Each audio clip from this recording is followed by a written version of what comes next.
And now I'm going to turn things over to Tony.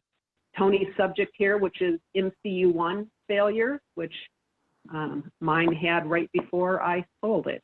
So Tony, go ahead and take it away. All right, thanks everyone for having me. Yeah, I am Tony. We started a EV Fix Me. That is our company that repairs EVs. Currently, right now, we're only focused on Teslas. The MCU1 is one of the big things that we work on. So I'm gonna bring you some information here, educate everybody about it, just like how everybody's been educating about charging MCU1. There is a memory chip in there, and gonna educate that about you for about 5–10 minutes tonight. Can we get to the next slide? Okay, so what is the symptom of the failure? So as Elaine mentioned, her screen had went black, and the center screen goes black. You can't come back on. You can't reboot it. It doesn't boot back up. Some of the symptoms to watch for before this happens: random rebooting, signal loss from the radio. So, for example, you may be in an area where you know that there is LTE or 3G, but it's going to keep cutting out on and off. So you don't always get your data. Sometimes your navigation will show you that it's going to be routing with offline data, and you're seeing that you're connected online. So what's going on is all these random bugs and glitching. The reason why that's going on is because the EMC, which is a memory chip about the size of a fingernail, I have a picture for that a little bit later, is going bad. The chip is actually a combination of a controller and all the memory cells. The memory cells are good for about 3,000 writes. Some of the cars will die well beyond that. Some of them die before that. One of the key causes of that is the controller itself will fail. So within this little chip here where you see SwissBit, that is the chip that we're using right now. The original board came with an 8 gig memory chip. We upgraded to a 32 gig chip running in endurance mode. We drop it to 16 gigs to get that endurance mode, and that increases the chip's life from 20,000 to 40,000 writes. So keep in mind the original Tesla chip, 8 gig, had 3,000 writes. And we're putting one in that has 40,000. Also, this chip is industrial grade, so it has a better controller. Chip is rated 85 degrees, and we're hoping that this will withstand the elements much better, and hopefully not have the issue again. Now the use also kills them too, like I mentioned before. There's a limited number of writes. So what now when your board is dead? The Tegra board itself can be replaced just recently by Tesla. That actually just started this week as of the 10th. Third party, there are about 2 handfuls of people in the world that will do the memory chip replacement. It's a pretty complicated process. The big key is to be able to extract the data. There's a couple key certificate files that are on there. Those files are needed to put your car back into Tesla's network. It used to be VPN, OpenVPN, but now they've switched to WebSockets. However, you have to have that certificate. Otherwise, your car can't join the Tesla network. And then you can't do things as in see how many people are at the superchargers. You can't control the car from your app, turn on your heat, open the doors, all those things. All that functionality will be lost if that certificate is lost. That certificate can be obtained 2 ways. The first way is Tesla generates those. So anytime Tesla replaces the MCU, where the MCU is so damaged, they can simply generate a new certificate. Well, us third-party people don't have that access and luxury. So we have to obtain it from the chip. It is important for us to get the chip before it's dead. And when I say dead, I don't necessarily mean the black screen. A lot of times we can recover them from the black screen about 90% of the time. When the black screen happens, generally the file systems are corrupted. The boot sectors, or the boot sectors for the firmwares can be corrupted, which would cause the board not to be able to boot up. That's why often you will hear that people say that I rebooted my MCU and it never came back, Because the MCU was running in memory, the disk was continuing to corrupt and die. And when they reboot it, all the memory's gone and it can't load again. Another reason why it dies, a lot of people try to blame it on or think that it's because of the firmwares. The firmwares themselves don't kill them, but writing a firmware does write a lot of data to the drive.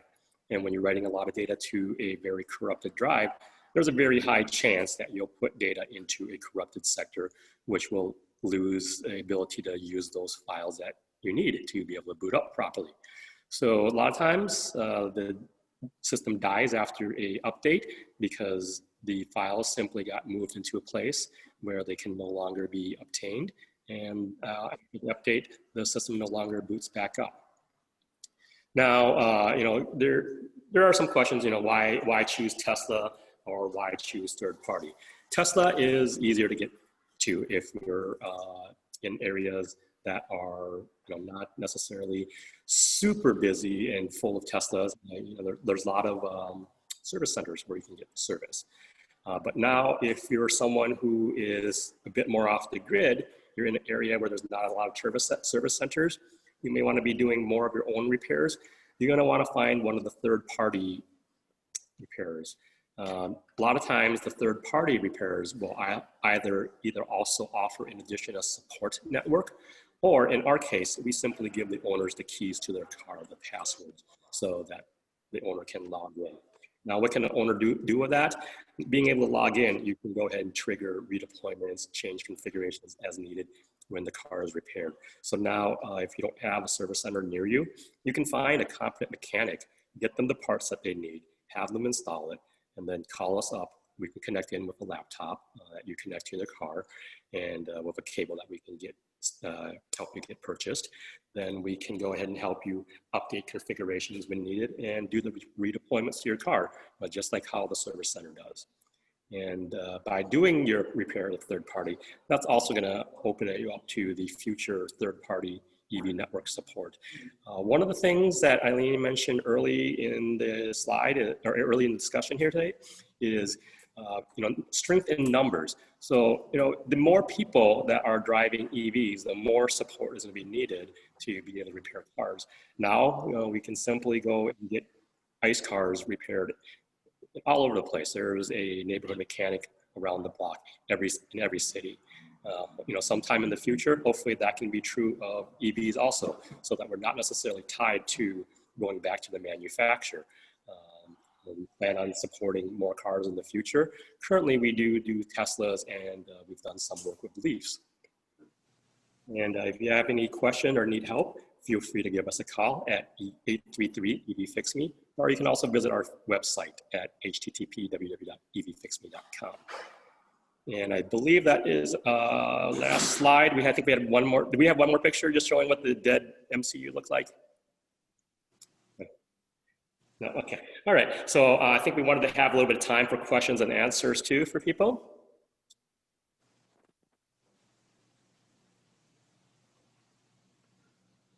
I think you're muted, Eileen. There we go. Thanks. So so my MCU died, and one of the reasons I sought out EV-FIX-ME was that, it was just much faster, for one thing, and it was a little bit less expensive. And so, they came to my house, they, took the chip out, took it back, did their magic, and brought it back, I think the next day or the day after, and put it back in.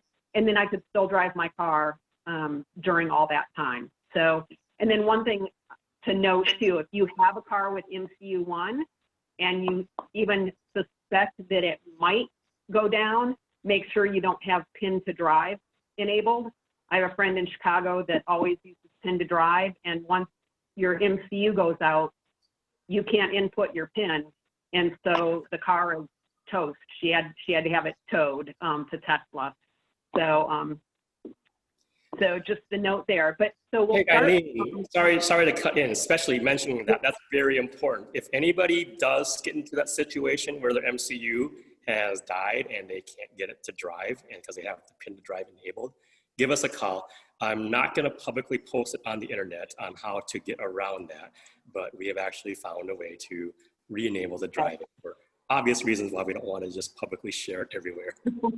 Perfect. Oh, good deal. Good to know. So yeah, we'll go ahead and start with questions for Tony first. Anybody have any questions? You should be able to unmute yourselves if you're muted. What about cost? So right now, we have a couple options available. We start with a mail-in option where people can send it in to us. It's $600 for the upgrade and repair, plus shipping. And we generally have about a 5-day or less turnaround time. Now, if you're in our service area, you're welcome to stop by our shop. We do it completely for you so that the owner has to do nothing other than drop the car off and come back and pick it up in about an hour after we get the chip out, and then come back a second visit, and that's at $900. Now for some of the other parties that are close to us, but not that close, we do have travel options at times. That starts at around $995, depending on where you are.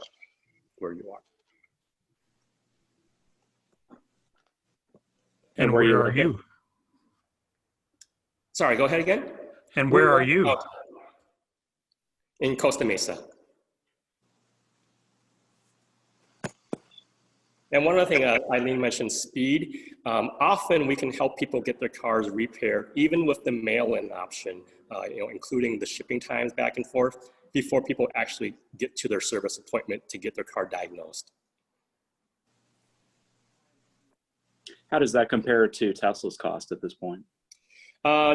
Tesla is selling refurbished MCUs. Last I checked, it is around $1,100 at cost, plus the labor charges. So somewhere around $1,500. Okay. So Tesla does replace the entire unit at that time. We do have some cases where people contact us where they need a new screen and then they want to get upgraded to LTE. And their Tegra is dead. And was telling them, you know what? Why don't you're best waiting a little bit and getting your appointment at Tesla, because for that price, for the $1,500, we're going to replace the entire unit and you're going to have all those things. All right. Anybody else with questions?